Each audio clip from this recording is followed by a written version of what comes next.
Hey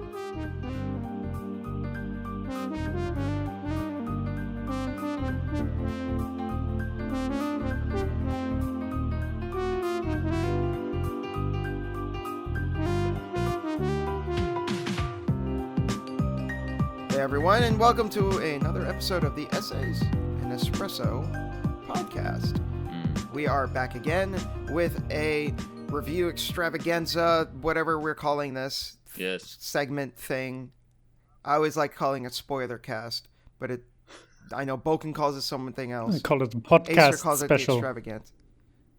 Whatever. It's dumb. It's all dumb. But what we're talking about is also dumb. Acer. Yes. You know, the funny thing is, because I made the thumbnails initially, I had the final say on naming this series. So we're stuck with extravaganza. Did you though? Because I make the titles. And the title says something else. No, they always say extravaganza. No. Don't they? But the thumbnail says that. Well, I feel like whose people problem respond is more. that? I feel like people respond more to the thumbnail. Than Yeah, to I'm the sure a lot of text, people quite are going to honestly. look up podcast extravaganza in YouTube search. Yeah, but that's the thing. The people Are they that going to do look will up find us. podcast special? When they write podcast special, they'll just find a billion things. We do the extravaganzas. And this week, this bye-week, This week we are talking about excuse me, All-Star. What? we're talking about All-Star Superman, Grant Morrison's own. Yes. Yes. Why didn't you like it, Bogan? He's going straight into it. Okay. Spicy. Now, I'm wondering, should I give you guys a bit of backstory for the comic, or Yes, and also we should No, you explain know- what it is. yeah? Well, do we? Yes. People have read it. I feel like this is like on everyone's No one radar. is fucking. I've never seen anyone talk about this shit. All-Star Superman is actually like this is a critically appraised run. That's the This is saddest like one thing. of the this is a very highly acclaimed comic. You guys not having loved it, I think says more about you guys. Because if you ask like the average comic book reader, they will tell you this is a really good story. Be that as it may, our audience is probably mostly not comic book readers. I'm bringing them in. Okay, so All-Star Superman, I'm wondering, just a quick story summary. It begins with Superman being duped to rescue Leopold Quantum in his exhibition to the sun, and in doing so, Superman's cells are overcharged. He gets his powers from the sun, and now he has overcharged his cells with that power, and so he's going to be dying soon. And before he dies, he wants to get everything in order before he dies, and this is the story of the last days of Superman, where he commits, where he accomplishes his greatest feats. Those include defeating the tyrant sun Solaris. Those include answering the unanswerable question by reading a car ad.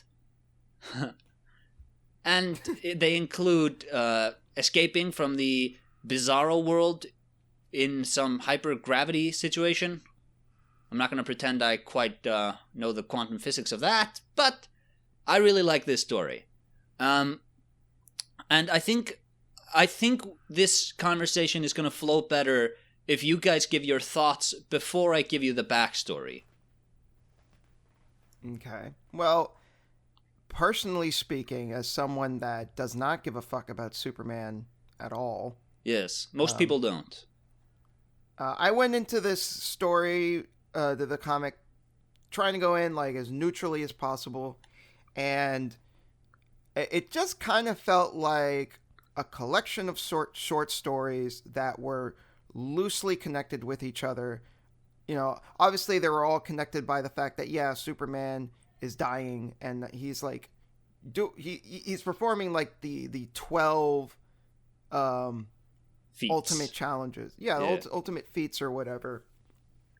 And then that just seemed to be kind of it like he did it, and then at the end he dies, and I was like, all right, that was all right, I guess. I didn't really feel especially strongly for the comic. I didn't dislike it. There were aspects of it that I did enjoy. I thought Lex Luthor was great. I actually gained a new appreciation for Lex Luthor's character. Yeah, before we there's go, there's a lot more nuance to his disdain for Superman in the comic book than I've ever seen before, and I really appreciated that. Do you understand why everybody hates cinematic Lex Luthor with his foppish wigs? I was proclaiming how smart he is. Like, this is like Bogan. Bogan did not like this comic. What did you think of Lex Luthor? He was. I mean, I've never seen cinematic Lex Luthor. Oh. I don't think. You didn't see Jesse Eisenberg? No, I have not. Oh I've seen Man of Steel, and that was like one of the worst movies I've ever seen. Yeah, Man of Steel. Man of Steel. So I certainly did not check out Batman vs Superman, and I have not seen any other Superman movie, I believe. That's interesting. Okay, go on, Daniel. But you go on. No, yeah, I mean, like I said, like Lex Luthor to me seemed like a lot more interesting. Yeah, like, because before I always heard that like the reason he didn't like Superman was because he lost his hair because of him. Yeah, that's true.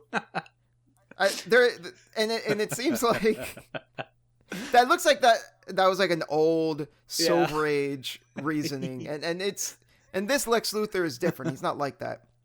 Yeah, he actually has a much more nuanced, interesting, and complex reason for disliking Superman, and that's conveyed through his interactions with Clark Kent, who obviously he doesn't know is Superman. Yeah, and a line that kind of stuck out to me when he was talking to Clark Kent was like, "I like you, Clark. Like you're everything he's not. You're human. You're fallible. You know." To me, it kind of comes across like he dislikes humanity's reliance on Superman because he feels that humanity should own up to their own problems and should fix things on their own rather than just, we have Superman to do everything for us. He sees that as kind of like disgraceful in a way because he feels that humanity should be better than that. Humanity should be able to, solve their own issues, and that there's something dishonorable or disgraceful for constantly allowing Superman to just baby us and to solve all our issues for us. And I actually really liked that. I thought that was really interesting and way better than, he got rid of my hair. My hair. I'd be furious if some alien took my hair. But yeah, I would say that for me kind of stuck out as the most interesting part of the comic. The rest of it to me was just like, fine. Like, again, it was just like a collection of short stories of Superman just doing some cool stuff. Superman being Superman. Yeah. So I definitely felt like there was some stuff I was missing because I don't know really much about Superman aside from like the most basic of basics. Yeah. So there were a few instances here and there reading it where I was just confused and I was like, I don't know what's happening. Yeah, we're going to get into this, but All-Star Superman is a reflection of Superman stories. Much like how Watchmen was sort of a deconstruction of superhero conventions, All-Star Superman is a breakdown of Superman's role in the comic book industry through the years, and it also came after 2 decades of just gimmicks. Right. But before we get into that, Boken, you didn't like it. Why are you so wrong? Well, there are a couple of reasons, but I seriously didn't like this. Like, I'm not being over-exaggerating or anything. I found this worthless. I hated my time with this. All right. And Wow. Danny, you just said at a couple times you were confused and you didn't understand what was going on. That was me with this entire book. Like the entire fucking thing. This is, in my opinion, an episodic story structure just done in the worst fucking way, where there's almost no cohesion. Every chapter is something completely different and like completely abnormal, out of the world. Nothing is explained. Superman. Yeah, and I wouldn't go as far as say that nothing is explained. Like, there were more than once where I had to like go back and I had to like reread certain things in order to understand. So like, for example, there's this one part where Lois Lane, all of a sudden, it seemed totally random. She's like super fucking paranoid and she's doing things that doesn't make any sense. Yeah. And I was like, what the fuck is happening? And that wasn't until I realized that Superman offhandedly mentioned that he was doing some sort of experiment with some sort of alien technology, and it radiated some like waves or something. It did something that caused people or like organisms around it to become paranoid. And I'm like, oh, okay, that's why she was acting crazy. But okay, I noticed that explanation the first time. I even wrote down in my notes, like, okay, this is the explanation I'm being given. Is this a trap? Or what is going on? And then that shit was never brought up again. And yeah, it kind of just was brought up and then dropped, and there wasn't. And that is so much of this. It's just like a random concept or a random character being thrown in. I don't know any of these people. I don't know any of these places. Nothing is established. And it just, Superman goes there, does something, goes back onto the next task. Nothing is really connected. And like, yeah. See, I did feel like that too, and I think the problem is I feel like this was a Superman comic book written for Superman fans. Yeah, written for because probably. That's Asa. You asked us in the beginning, like, did you get it? And I feel like I didn't get it at all because I don't have any of the references. Because I feel the same as you, Boken, in certain respects, where like all of a sudden, fucking Samson. That would have been funny if it was Samus. But Samson appears out of nowhere, and we're kind of expected to already know who he is and what his deal is and his relationship with Superman. Well, and no, it's like, Samson, as far as I understand, is not an established character. No. I've never seen him in anything before. Well, that makes it even worse. Well, no. See, we'll get into this, but there's a reason it's presented this way. Okay, but so look, let's talk about that chapter in particular. I think that's a great example of what I hated about this. But first, I want to say it is not wrong to say that there being a reason for it to be presented a certain way, like that it has a reason is not that doesn't shield it from criticism. It can be bad even though it had a reason to be that way. No, I agree. I said fair enough because I want to hear the reason. Yeah. But like, I agree with Boken that it's still an issue. Yeah. I'll get into the reason if you guys can remind me when we start to really break this down. But Boken, you wanted to talk about that issue. Yeah, it's an issue. Okay. That is when I think it's maybe 1.5 or 2 issues or something. So that is when Superman confesses to Lois Lane that he is Superman, like Clark Kent does, I guess. And then he gives her a super serum that gives her superpowers for 24 hours. Yes. And like that premise alone, that was in the beginning of the book. And then I was still kind of on board because I thought, okay, this could be interesting, like really develop these characters. Superman in his last days just, has these deep interactions with all these characters he knows or with his friends, co-workers, whatever. And then instead of like exploring this idea of Lois Lane having the same powers as Superman for 24 hours, instead what happens is these other fucking characters come in that I don't know, and they challenge Superman to like let's compare strengths, and we're going to have a contest about who gets to be with Lois Lane for the next 24 hours. And no one says like, no, fuck off, you idiot, who are you? And then Like five pages later, the lizard people come out of the ground and Yeah. attack Metropolis, and they go down They are the subterraneans. and then they go down there and they like talk to their king, and then that is resolved, and then the chapter is over. And like, what the fuck? All of that happens within like 10 pages. Yeah. And I'm so confused. Like, what is any of this? Okay, so when I say, do we want to get into the breakdown of the story? What do you mean breakdown? Well, I can explain to you why it is presented the way it is. That you probably won't begin liking it when I give you the explanation, but you may understand why it is the way it is. Okay. I'd like to understand. I don't. Yeah. So go ahead. Okay, so just like Watchmen, which we covered last time when I suggested something, that story that sort of dives into conventions of superhero tropes. This does the same thing for Superman. The reason characters like Leopold Quantum, who has never appeared before or since, that character, yeah, he's never appeared before. Even he is not a known character. No, I think outside of you have Jimmy Olsen, you have the staff at the Daily Planet, you have Superman and Lex Luthor, and you have his family and friends in Smallville, but everything else is pretty much new. Because it's not... Okay, so the reason these characters are introduced in a page and then they're just ditched 4 pages later, this is harkening back to how Golden Age Superman comics worked.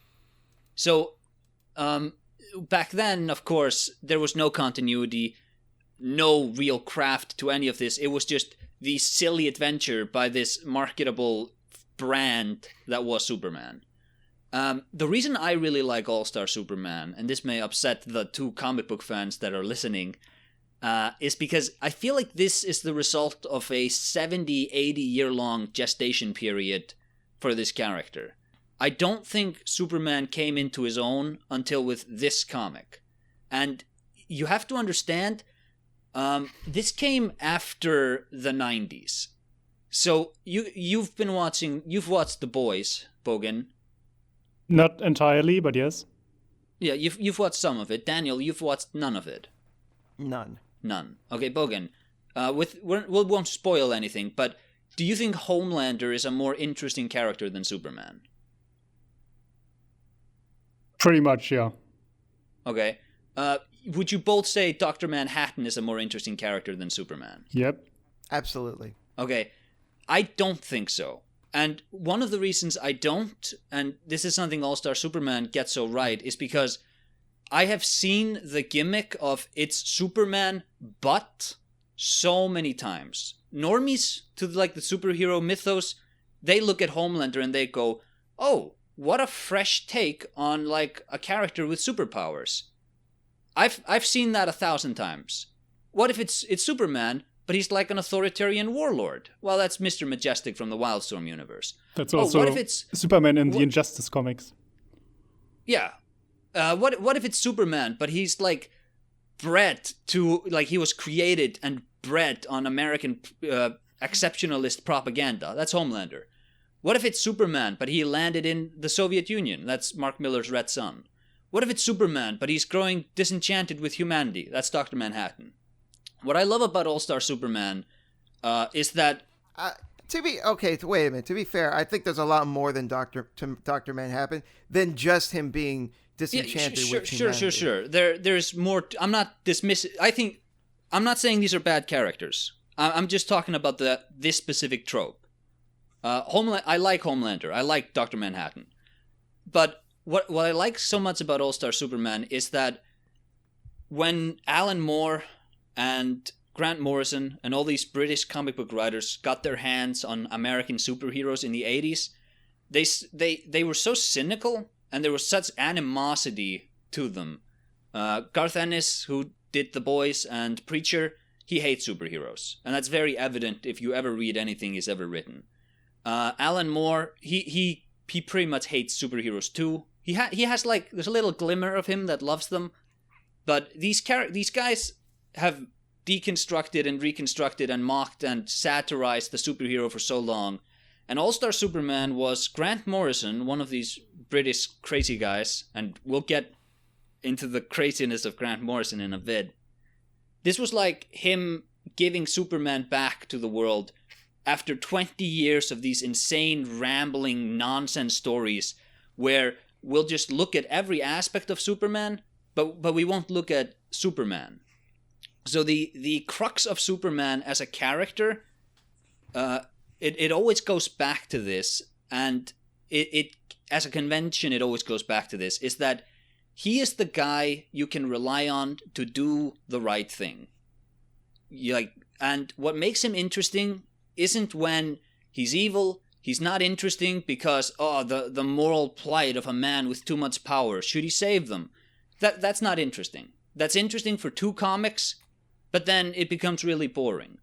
What's interesting about Superman is to see how can you be this good of a person in as complicated a world as you live in. And when you say there's no narrative, no structural continuity to All-Star Superman, I would point out that every single one of those feats that he accomplishes is a showcase of how can you remain Superman in this weird curveball we've thrown you. So how can you defeat the Ultra Sphinx, Superman? That's an impossible challenge. Well, I can do it, and I can do it without breaking the Superman code. So you guys are not wrong to say that this is very much a Superman book for Superman fans. But does that maybe? So I think I hear what you're saying. Basically, like the story is less about twisting Superman and contorting him into these weird interpretations and variations of him, and it's more trying to get to the heart of who Superman is. Yeah. And embodying that to its fullest. And yes. Looking back on the comic, I think that's true. Because Superman doesn't really have any, especially in this comic book where he's going to die, he doesn't really have any obligation anymore to continue being Superman. He's not going to get anything out of it. But yet he insists and continues to do so even in his dying days to continue being the person that he's always been. Yes. And a lot of people will say, that sort of, he's the guy you can always rely on to do the right thing. That's boring. That's uninteresting. It's way more interesting when he goes bad. Homelander's more interesting. Dr. Manhattan's more interesting. Mr. Majestic from Wildstorm is more interesting. Hyperion or Brightburn. I don't think they're more interesting. I've seen that done so often. I find it's way more interesting when he's just, how can you be such a quote unquote simple character and yet, maintain engagement from me as a reader. I think it's more interesting to watch Superman, even though it is kind of childish and sort of naive. I think that character is more interesting when he is, a bit childish and naive. See, I think Homelander's specific example,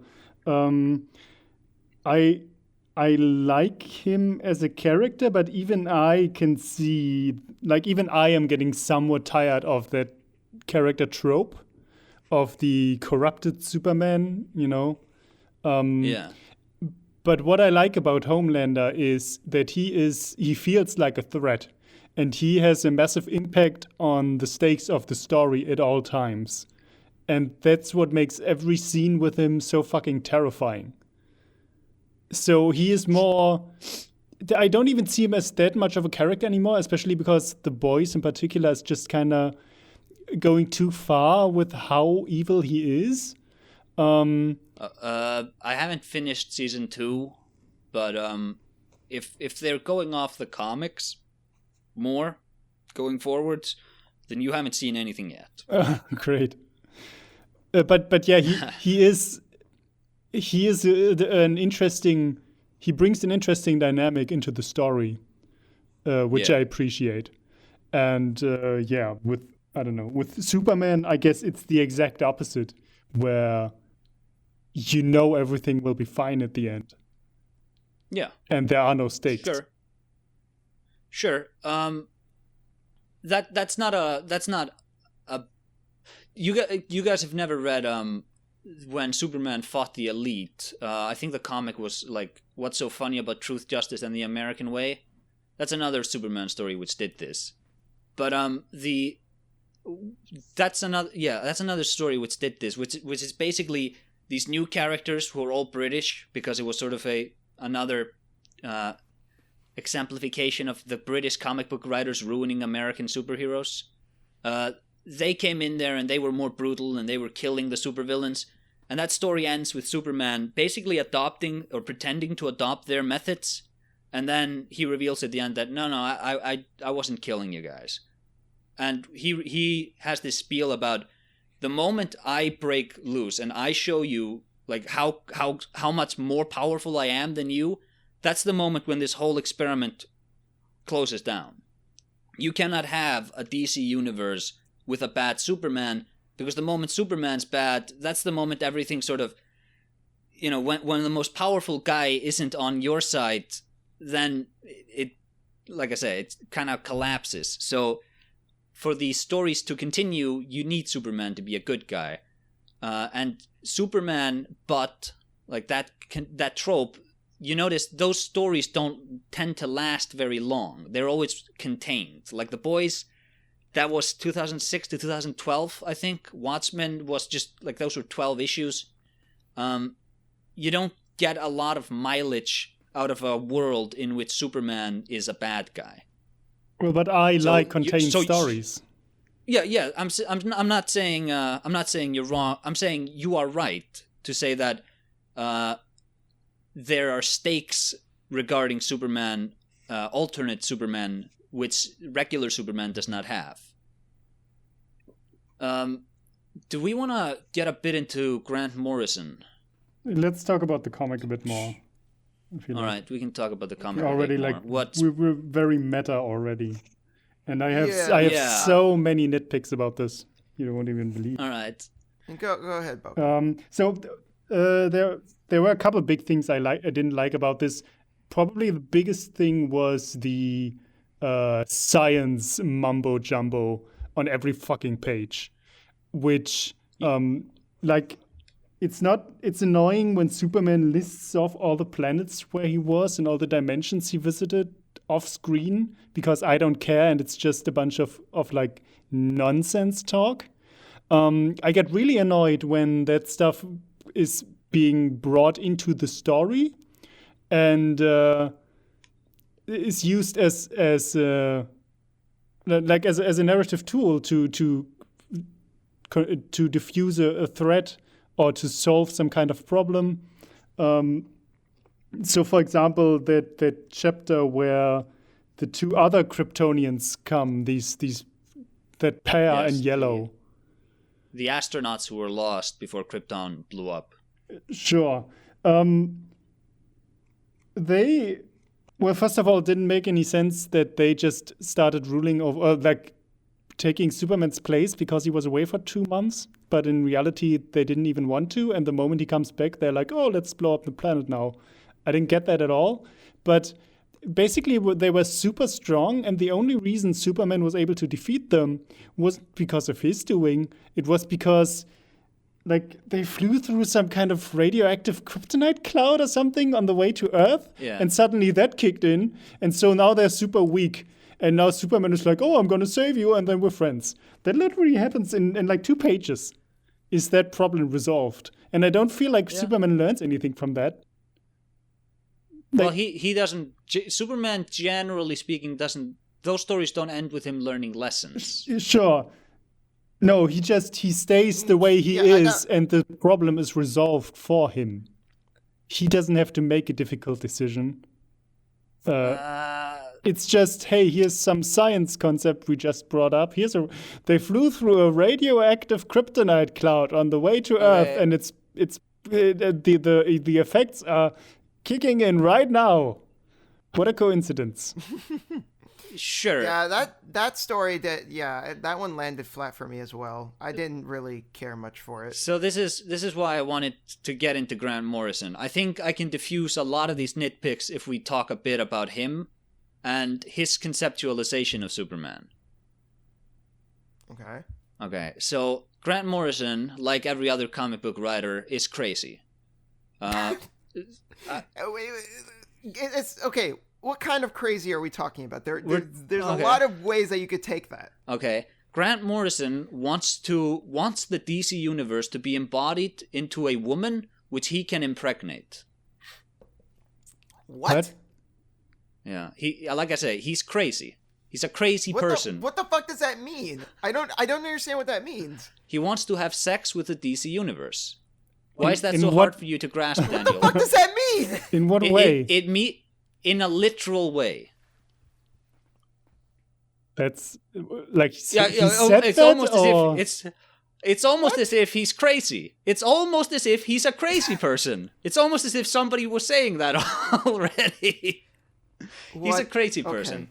Comic book writers are all insane. But has he said that in those words? Yes, in those words he said it. And he wasn't joking. He was being literal.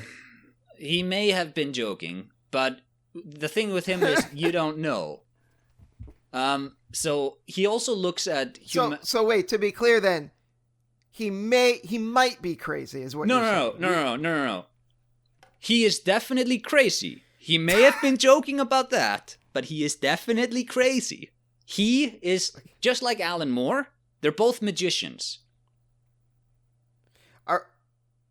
They believe in magic. They believe in magic. They believe they are magicians.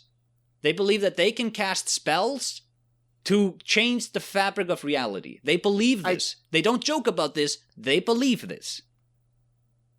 Okay. Yeah, this is what the comic book writers are crazy people.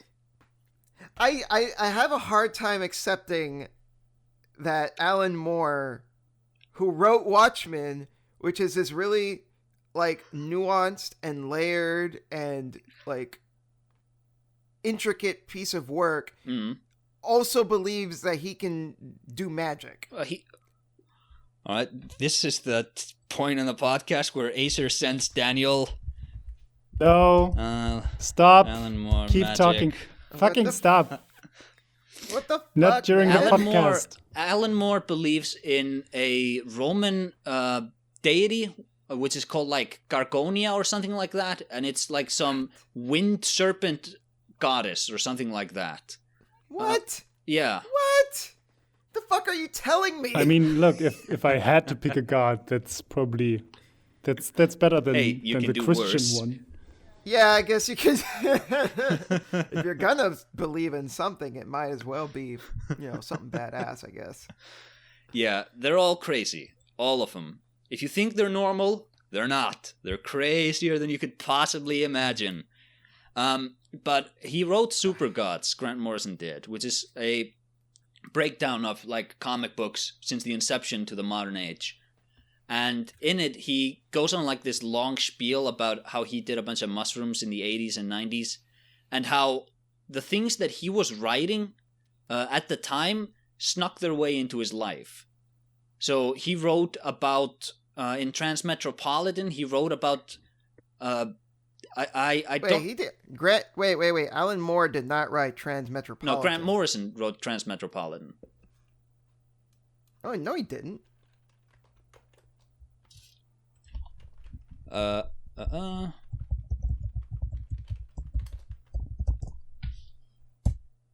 No, the Transmetropolitan was written by. No, that's Warren Ellis. I'm sorry. I'm the Invisibles.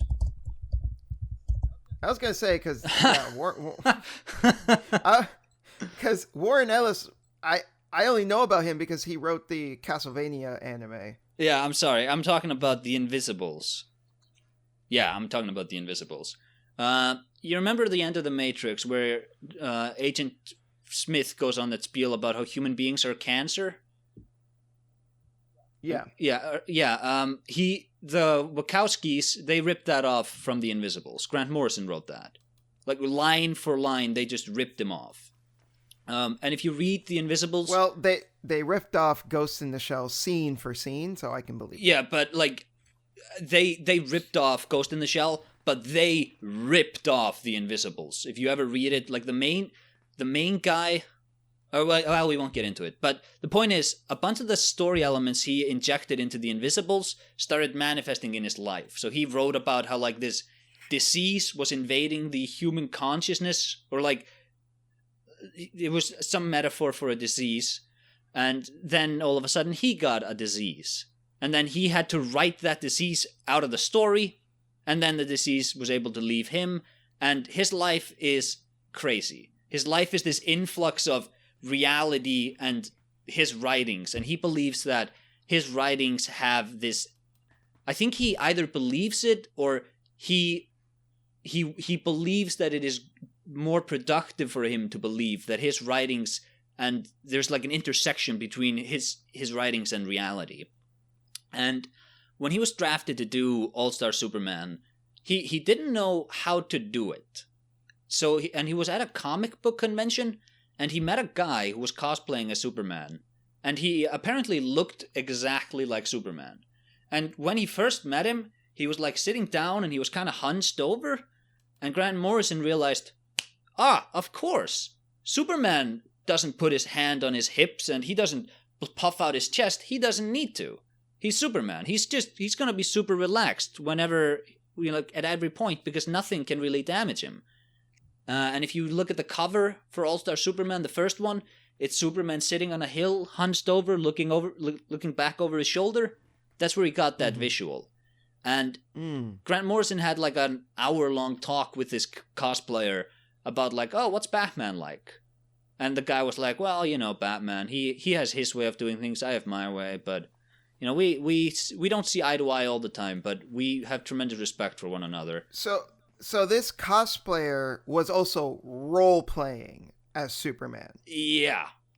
Or it was actually Superman, as Grant Morrison wants to believe. And a lot of those... Okay. Yeah. And what Grant Morrison realized was that Superman, to write him as an interesting character, it's not any different from writing regular people. It's just that you need to take it a bit further. And he also realized that, this was also mentioned in Super Gods, it wasn't in the same chapter though, it's, superheroes are like protein powder for narrative. Once you put a superhero into a story, the story just becomes better. This is something that's being tested in the world today. We see that a movie about the surveillance state, about like WikiLeaks and stuff, about Julian Assange, that doesn't get a lot of people watching. But once it's Captain America versus the Winter Soldier, hey, people want to watch that. So there's some dynamism to superheroes which people like, and they just make stories better. And for Superman, and this goes to those astronauts who came, this is sort of a long roundabout way of getting back to them. When Superman's relatives come over for dinner, or come over for a visit, it's exactly the same as when yours do, except they built giant shrines to themselves. When you take your dog out for a walk, you go to the end of the block. Superman takes Crypto the Superdog to the end of the galaxy. And I don't think that's going to make you all of a sudden like those astronauts, but you can see where they're coming from now, right? Well, no, because my uncle and my aunt, they don't come over and want to blow up the world. I don't. No, but that's what I'm saying. I don't get your fucking point at all. No, that's what I'm saying, Bogan. They don't, but Supermans do. Okay, but what does that make? That doesn't make them different from any other Superman villain or any other comic book villain, really. Yeah, because they're Supermans. They just happen to be fucking related. What is so significant about that? How does that make the story better? I'm not saying it makes the story better. I'm just explaining where it comes from. So, okay. Again, your dislike of the story, I think, and I'm not saying you're wrong for disliking it, but this is a beloved story. I think you guys don't have the context to understand it. This is a deep end Superman story, which is why I'm sort of interested to get your feedback on it. Yeah, it felt like a deep end. That's. But you also said that none of these characters have actually been in other comics before. No, but they play on conventions that have been around for a while. Okay. I hated this more because it was written with no cohesion. That's Because not true. every fucking story, they go to another planet or another dimension, and they throw so many random concepts at me that I cannot follow at all. And none of it is established or explained. They only go off-world when in the beginning and at the end when he goes to the sun, when he goes to the moon to meet Leopold Quantum, and when they go into the Bizarro dimension. Yeah. Doesn't he? And then there's also Krypton, which is some kind of miniature world. No, that's not off-planet. That's in the Fortress of Solitude. I understand that's on Earth, but that doesn't change that it's just a bunch of weird shit happening. And like every story except like the Lex Luthor one had that. And I was just sitting there with all these questions like how did he get this super serum made? What the fuck is the Bizarro world? Who the fuck are Samson and Atlas? The super serum Superman made that. Yeah, I know. But how? And then, there's the dialogue in general is always like, oh, I've been to Saturn and I've gotten this weird space crystal, blah, blah, blah, blah, blah. And then I've also, I've picked up knitting. I thought I should just mention that. It's not going to come into play at all. But that's the sort of dialogue in this thing. It's so all over the place. Yeah, sure. And I think that's more of a stylistic thing. I don't think that's necessarily a good critique of the work. No, I think so. Well, I don't know. I guess if okay, let me go on a little. I think Boken is just having a hard time understanding what this adds to the work. Or like what positive impact does knowing that Superman is now knitting add to either his character or the story? The knitting was probably a bad example. What I'm trying to say is that this story isn't focused at all, and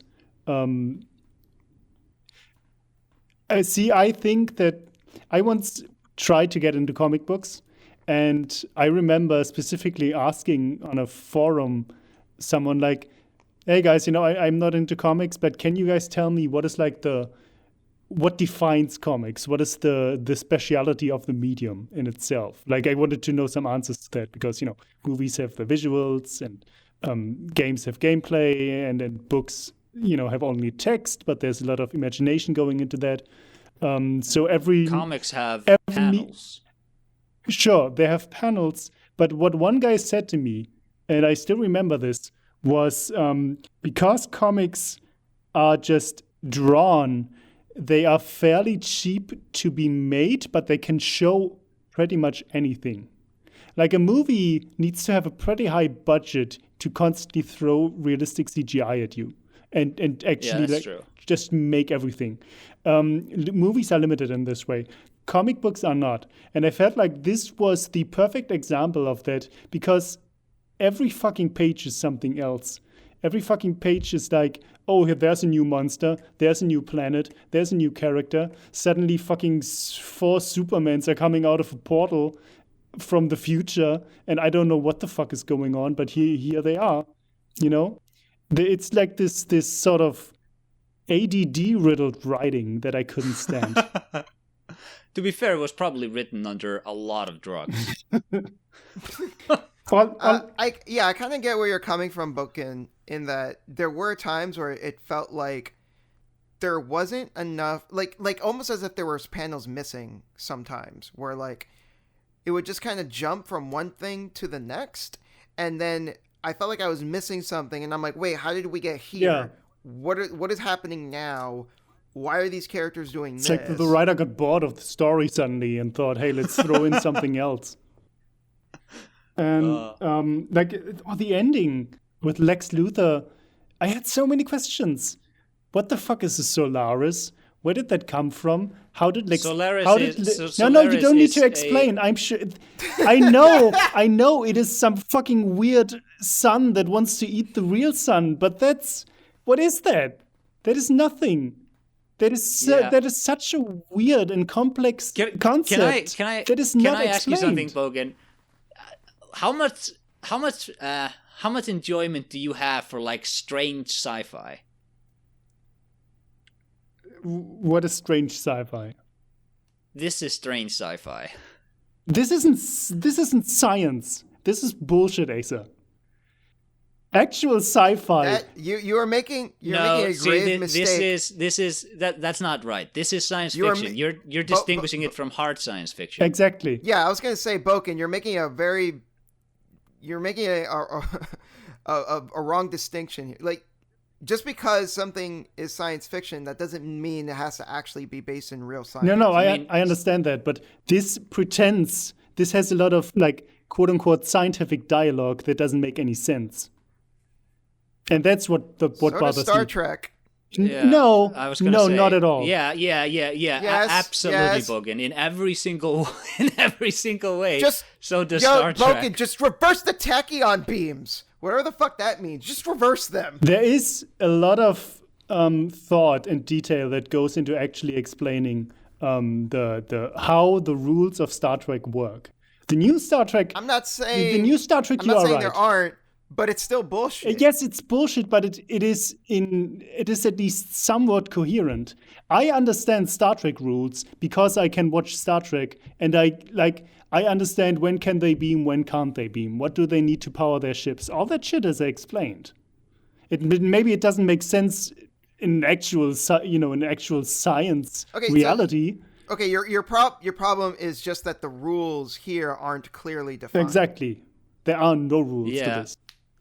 And they that's keep not true. There are rules, but one of the biggest rules for this is kind of that. Again, I go back to this is a guy who can do anything, go anywhere, do anything.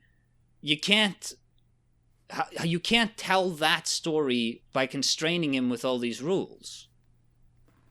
No, I understand, when but when you don't, then the story for me just has absolutely no stakes and no cohesion, and I can't at that point I become so detached because I lose every sense for the world that this takes place in. Interesting. And that's why I just didn't care. Like at the end, I don't know how Lex Luthor made a super serum. I don't know what He didn't. Superman did. I said this. Oh, right, and Lex Luthor stole it, and then I think the comic said somehow the fucking Red Sun hacked into Superman's computer and stole it, but Lex Luthor was able to recreate it somehow? Okay, so Solaris hacked into Superman's Fortress of Solitude, stole the recipe from the super drinks Superman made for Lois, and then Lex Luthor had the guards mix it into a cocktail, which was his final meal before his execution.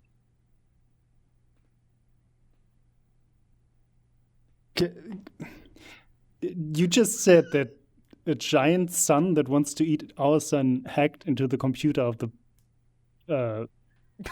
of Superman's Fortress of Solitude. Can we just settle on that sentence for a moment and think about how dumb that is? Yeah, but that's kind of the point, Bogan. It's like it's crazy and anything can happen. Yeah. That's why it's strange science fiction. Okay, give me another example of strange science fiction. Something that isn't Superman. Why? Have you read Superman? I could, a lot of the Jack Kirby stuff, they haven't leaned a lot on the Jack Kirby cosmic stuff in the Marvel universe or the DC universe. Preferably something outside of comics. Do you have an example of this genre that Boken and I would have at least some passing familiarity with? Some of the Lovecraft stuff, not all of it. A lot of the science fiction writing of that era. Okay. Because I'm trying to. Because I think Boken and I are on the same page. This is the first fucking time we've ever heard this genre.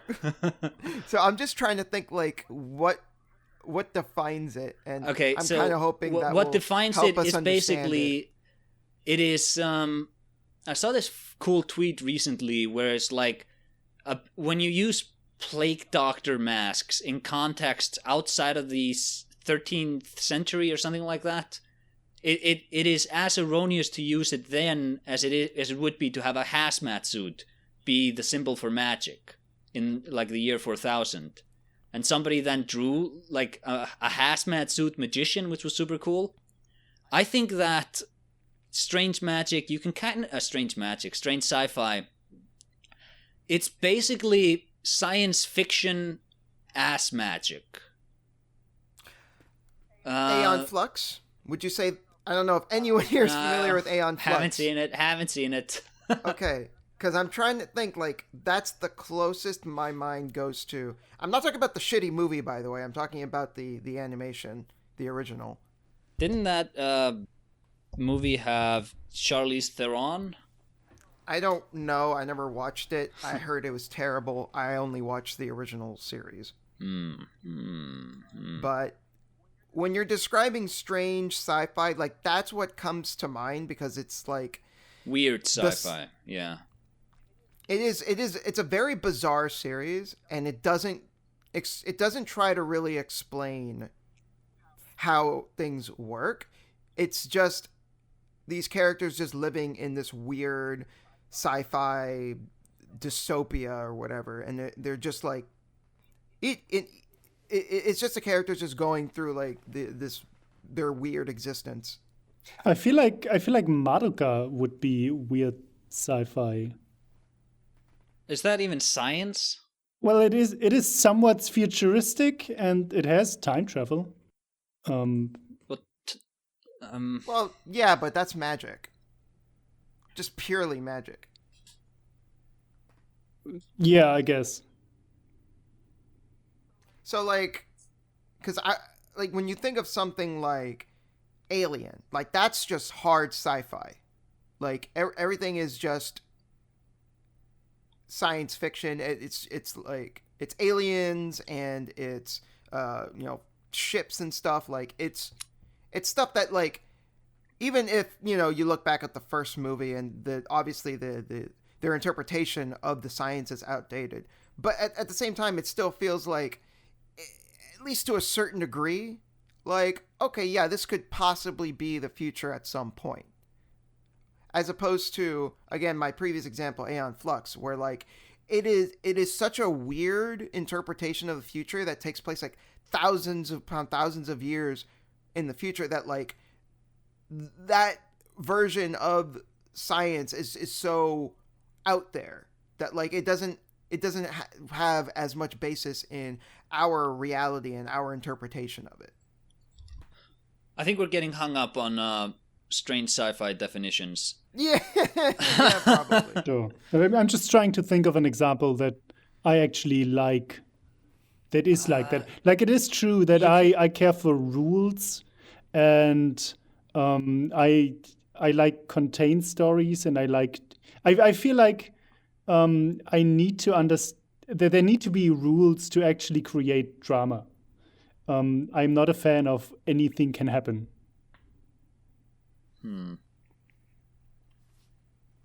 It's like, just because you can show this doesn't mean you should. Because what would be better is probably a little scaling down of the events, so that, I don't know, it feels a bit more realistic. I don't know. But then you get to Man of Steel.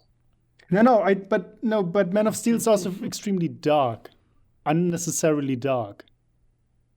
And I'm not even mad about Man of Steel being a dark Superman. I'm mad about that movie being I'm mad about ugly that. and being like 40 minutes of Bloat, just people visual punching each other. headaches. Yeah, and that's Yeah. that's another thing where there are no rules Wouldn't you have to to? what. Hey, Wait. wouldn't you? There are no rules to what Superman can do. And so that's why these people are just punching each other for 40 minutes and no one gets tired, nothing gets resolved. It's just spectacle. But wouldn't you much rather Man of Steel would have been resolved 40 minutes earlier because Zod went through a kryptonite radiation zone? No, like, I've come to take your planet, Superman! What's happening to me? You've been outdone, Zod. oh, whoa, we're best friends now. Thank you for saving me. Zod is another example of that when relatives come to visit for Superman. But yeah, like if they've punched each other for 5 minutes and then the story is resolved, and I wouldn't hate that movie that much.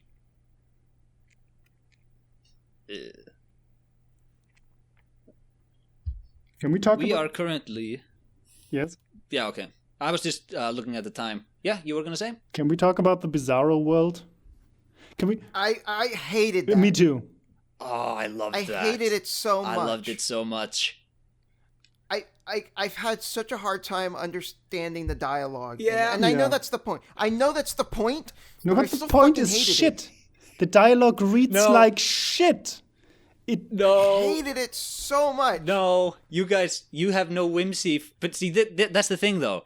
You guys have no established love for this Silver Age throwback to when Superman is a gorilla now, and it's just whatever can happen. You're right, we don't. Yeah. That's why you didn't like This it. was the chance to make me love that, and it didn't. You know how Quentin Tarantino takes like crappy movies from like the fucking 50s, and he like puts craft into redoing it? I think you can use that analogy for this, where it's like it is every bit the just nonsense Superman stories of the Silver Age, but it's told by a guy who knows what he's doing, who gets the character, who gets that you need the sort of consistency for how the people in this universe act. And I love the Bizarro world. Everybody talks opposite of what they're saying. Yeah, that's fun for like feel good. That's fun for like 2 pages maybe. And then I'm over it. No, having an entire chapter like that was agonizing to read. I was like, at some point I just gave up, and I was like, let's just get through this chapter as quickly as possible. Fuck this. The only thing I liked about it was what was it? Zibaro? Superman?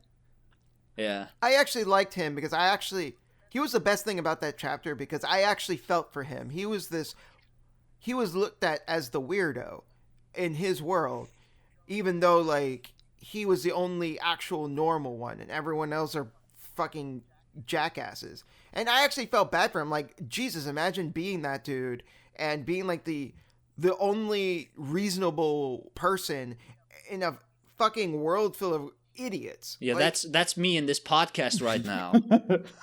Oh yeah. No, I'm sorry. Go on. No, I actually felt for his character. Did you like Superman's monologue at the end where he was like lamenting that I'm so sad because somebody like you could see such beautiful poetry in such a horrifying world? I like that. Yeah, I like that too. Like, anything to do with that character was good in that chapter. But, like, the rest of the chapter was just a slog to get through. Just, like, these fucking mongoloids, like, ooh, me no likey. Like, get out of here with that shit. Did you like Bizarro Jor-El, who sent himself to Earth when his son was a baby? No, Asa, I did not. No. I loved it. Like, I would say, like, most of this comic, I was either like, oh, that's kind of neat, or, oh, that was a little confusing, or, that was fine. Like, that was, like, my general disposition. Yeah. But this was the one chapter that I fucking hated. Yeah, I'm learning now that So I may have said this when I recommended it, but that this is and I said it earlier, that I don't know what the response is going to be to this because it's not as accessible as Watchmen.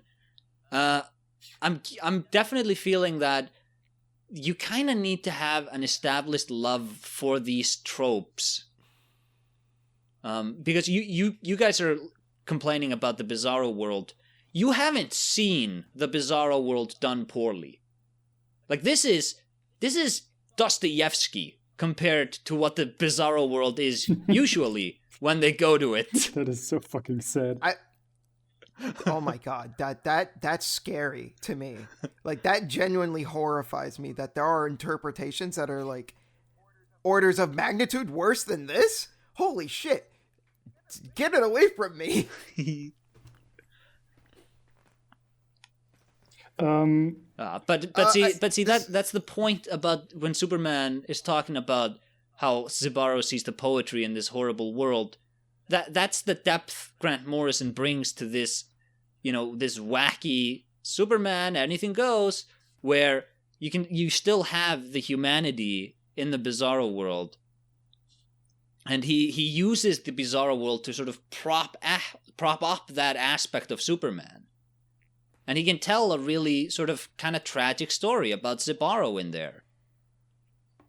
Whereas usually it's just me and Bizarro, me love Superman. And then he punches me gonna him? knock you awake. Or something like that. Okay. The smart listeners will be able to rewind and reverse what I said. Unfortunately, I understood that too. I mean, that fucking chapter, you have to read it so much. So, this is kind of off topic, but I wanted to ask, have you read Alan Moore's Whatever Happened to the Man of Tomorrow? Yes. In your opinion, is that a good Superman comic? That's a great Superman comic. Okay. How does it compare to All-Star Superman, in your opinion? Wow.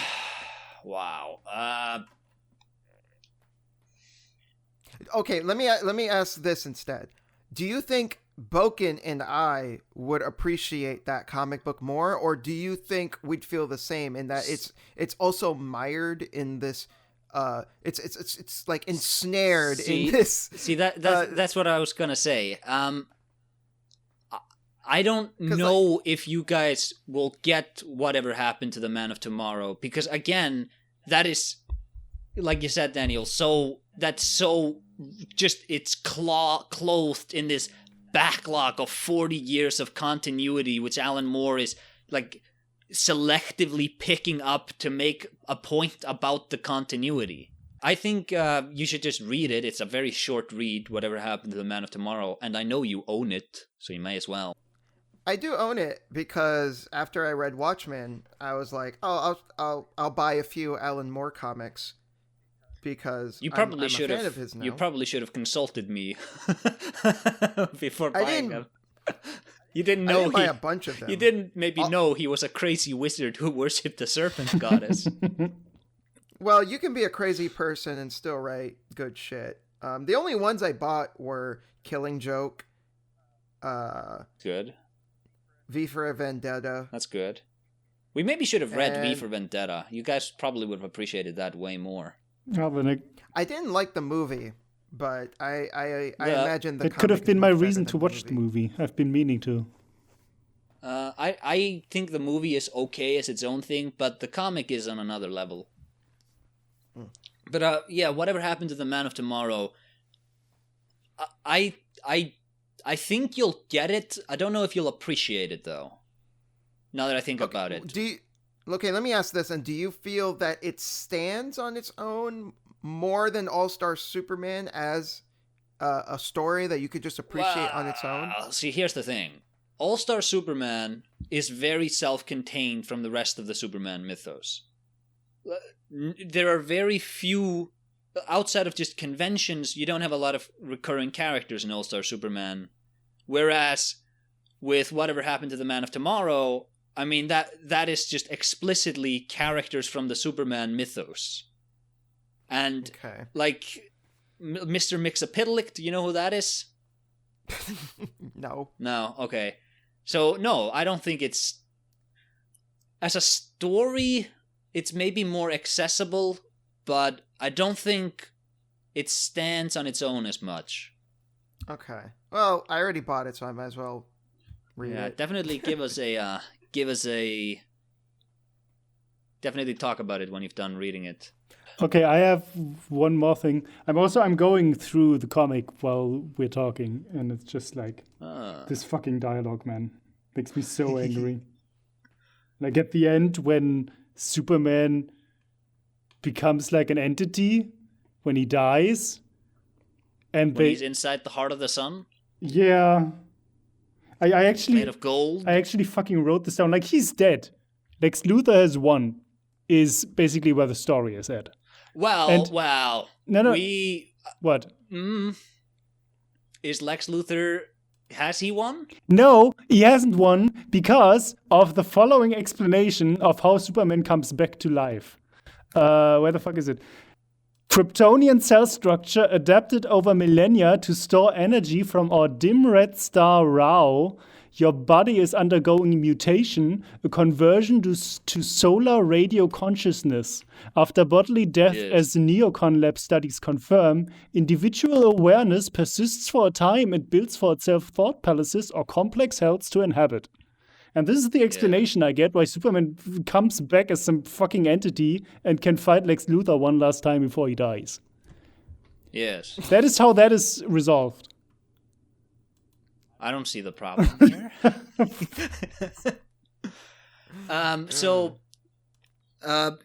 This is a popular fan theory. You have the comic in front of you, Bogan. Could you look at a picture of Lex Luthor? Any picture? Just briefly?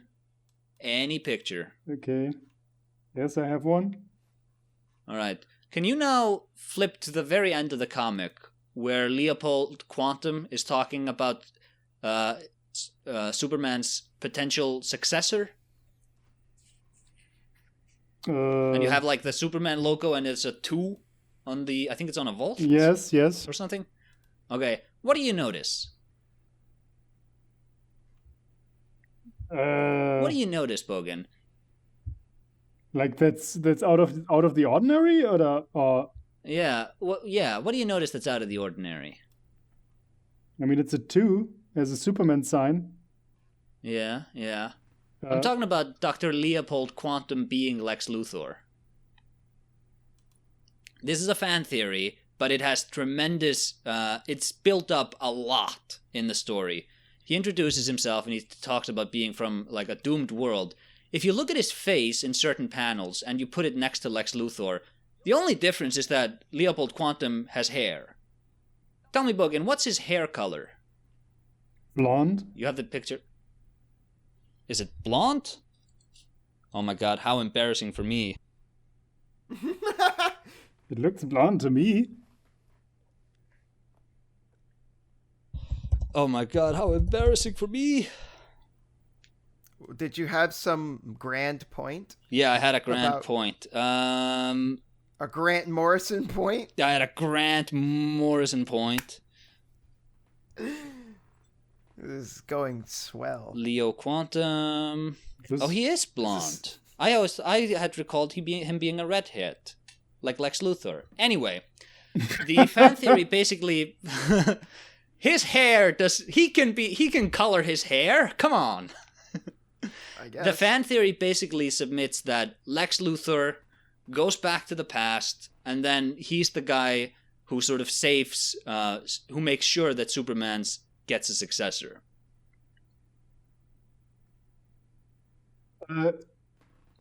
Are you like? And then is in that he, way, are you saying he is that the entire time? yeah. Why? Why does he want Superman to have a successor? Because Superman wins him over at the end. When he goes like, Lex, if it had mattered to you, you could have saved the world long ago. He sort of gets into Lex's head, and he finally makes Lex Luthor... Oh, we haven't even talked a lot about Lex Luthor. He finally makes him understand why Superman is the good guy and Lex Luthor the bad guy. That is because, not shown at all. That Lex Luthor has any sort of epiphany. Yeah, Lex isn't. Well, okay. To be fair, he doesn't need to show an epiphany in that moment. It could have been something he gestated over the years. Yeah, but no, but he is shown to have the epiphany. Don't you have the comic in front of you where he's talking about how he sees the world? I see the panel where he says you could have saved the world years ago if it mattered to you, Luthor.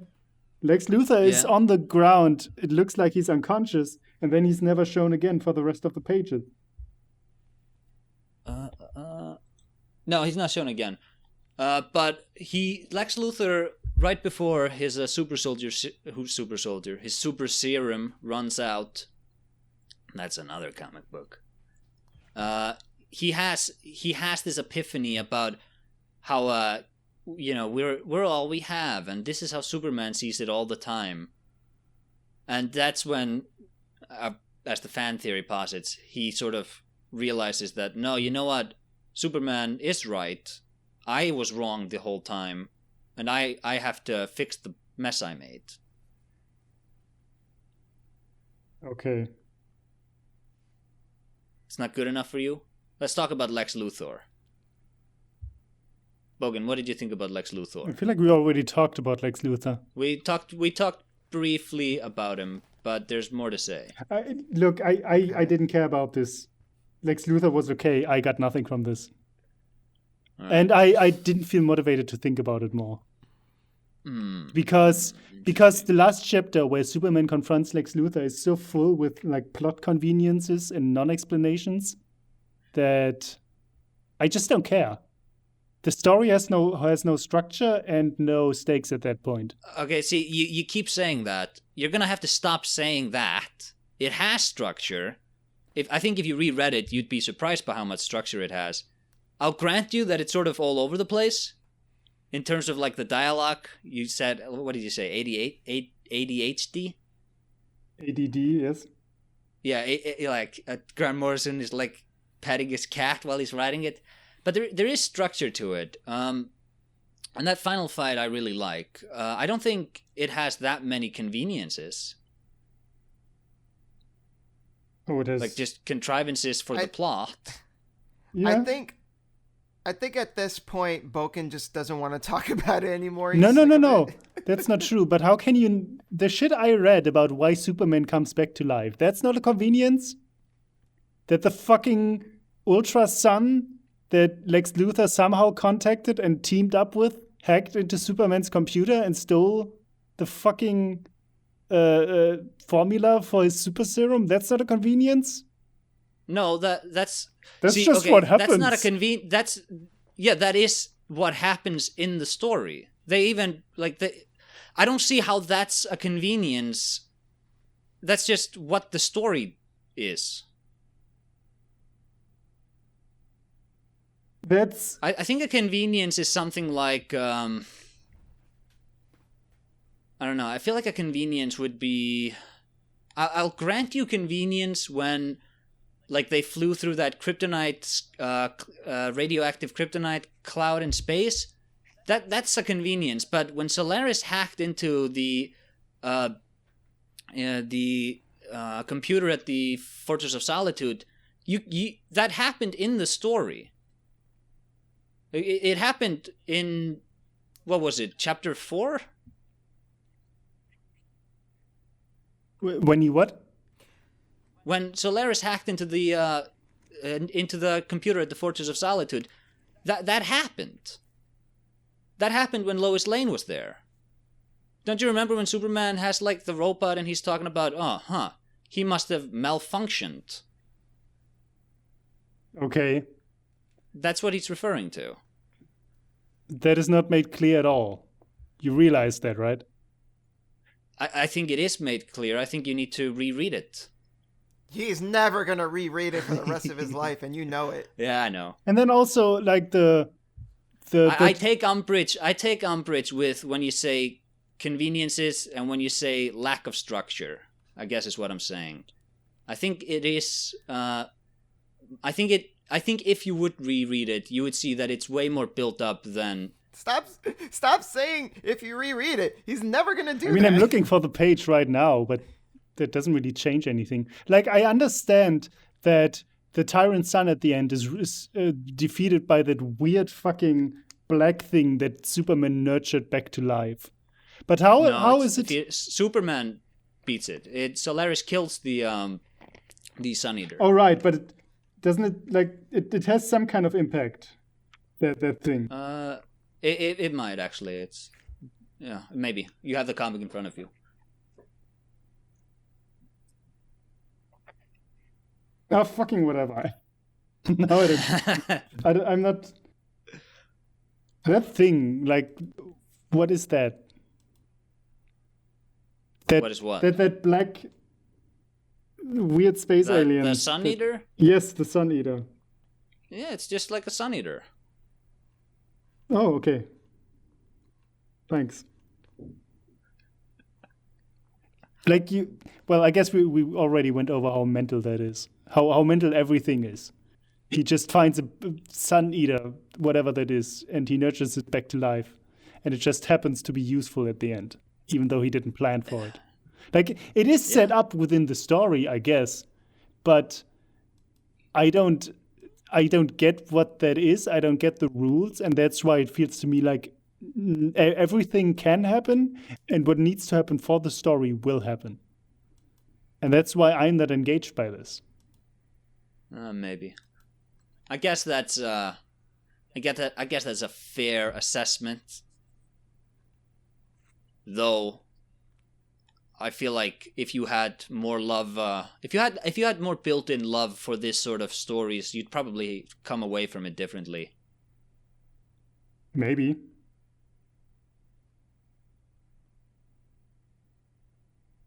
Also, I'm looking at the pages right now. The Sun Eater, I think, is weakening the Tyrant Sun, and then Superman can just punch its brain out. Oh, that's right. He goes gray before Superman punches him, right? Yeah, okay, yeah, that makes sense. Yeah, he came back. Superman let him, like, he released him, but then he came back. Like a dog for his master. What a heartwarming story. Okay, what a heartwarming story. I have one more talking point that I wanted to go over, and you're gonna hate me for this, Acer, but I think here we go. I think Superman is corny as shit. And yeah, I have trouble taking anything about this seriously. Like when I see a dog that has a cape and is called Crypto, I just want to kill myself. That didn't bother me. I just kind of accept it as like, Superman is kind of just... He is silly. Corny. I said it in the beginning. Yeah, we had that talk you like it when it's corny, where I'm like, yeah, this feels like something taken right out of the 50s and 60s.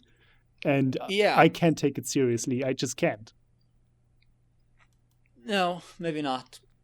But I don't know. I love the corniness. I have had more than my fill of gritty or complicated Superman. I like the corniness. Like in that, I think a lot of people who don't read comic books would be shocked by how generic of a character Homelander is. And how well trod territory that really is. Once you start doing the digging. Sure. I get that, and I have done basically no digging. Yeah.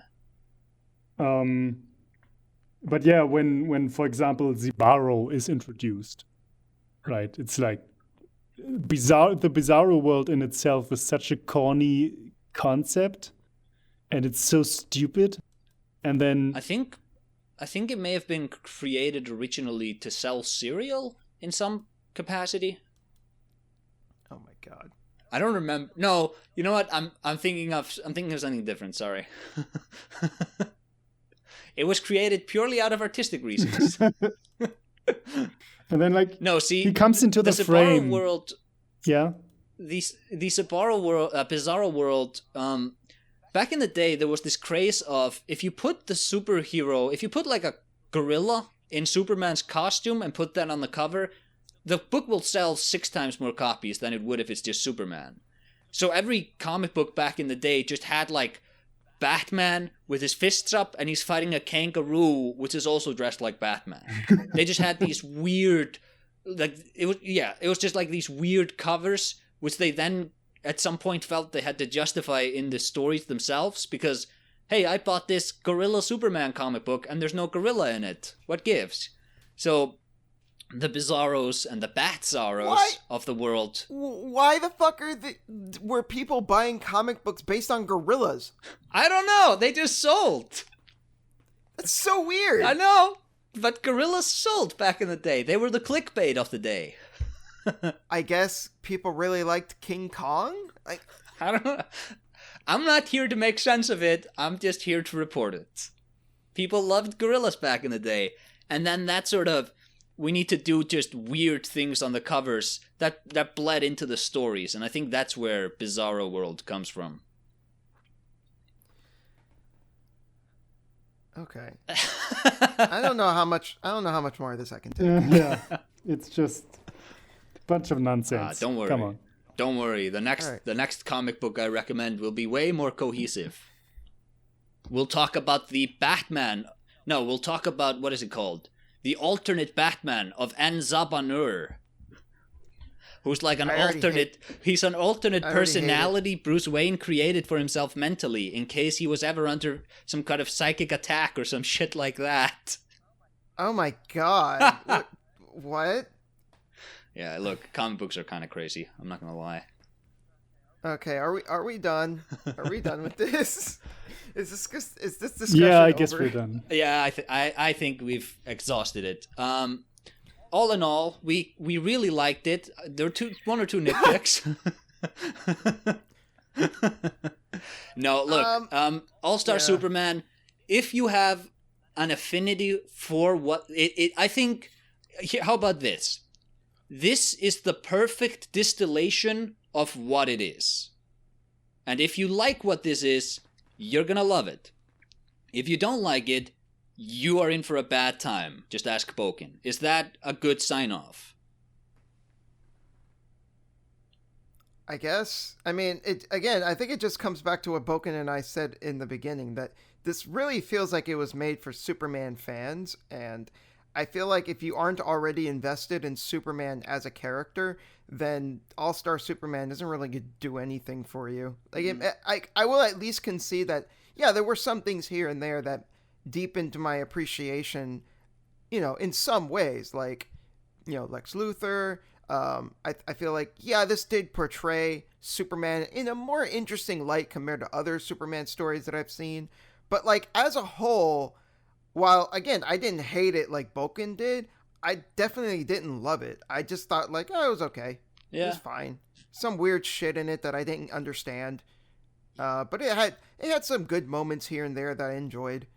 I feel like if you want to convince people of the merits of Superman as a character, I don't know if this is the right place to start. But see, it may be, because this is where I got into Superman.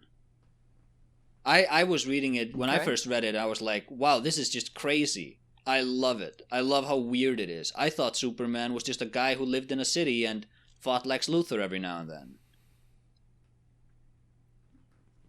So maybe it's a good place. But then I did have a good grounding, and like I knew who the character was. I had some familiarity with just general comic book tropes. So tread carefully if you're gonna read this. Also, if you're listening to us and you haven't read it, you're a monster. Like, yeah, you will have no context for anything. No, yeah, I'm sure this has been like an hour and a half of just rambling nonsense. Just me and Boken butting heads over like this Sun Eater. Yeah, unlike all our other episodes, which are so well structured. Oh, of course. We're mimicking Grant Morrison. All right, so now I'm gonna announce my next pick for you motherfuckers. He's gonna make us watch Madoka Magica again. We already know what it is. I mean, well, that would be kind of pointless. So I am going to be... Oh, yeah, we do. Sorry. I'm going to be recommending Kara no Kyokai, Garden of Sinners. So this is a series of 7 films. Now, I know that sounds really daunting. It's not as bad as it seems. The first 4 movies are only an hour. Movie 6 is also only an hour. And in fact, movie 6, I'm going to let you guys in on something. Most of movie 6 is filler. If you want to skip movie 6, that's totally fine. Ooh. I think it only contains like one relevant detail that ties into movie 7. So if you don't want to watch it, it's easily the worst movie, and it's not super important. So if you really want to, not a big deal. But anyways, it's a series of 7 films that are connected to each other. It's basically a series following these characters, and I really like it. So I am interested in hearing your guys' opinions on it. So that's going to be the next special, the next extravaganza, spoiler cast, whatever the fuck we're calling this. Awesome. All right. Can I Cool beans. Can I read a quote here from Grant Morrison just to sort of round this all up? Because I think it kind of distills what I like about this. Sure, go ahead. Even though you just announced what we were going to watch next, I feel like Totally we're kind moved of crapping on, on but- you. He says here, I don't have the context in which he said it, but it makes sense regardless. Because it all derived from Superman. I mean, I love all the characters, but Superman is just this perfect human pop culture distillation of a really basic idea. He's a good guy. He loves us. He will not stop in defending us. How beautiful is that? He's like sci-fi Jesus. He'll never let you down, and only in fiction can that guy actually exist. Because real guys will always let you down one way or another. We actually made up an idea that beautiful.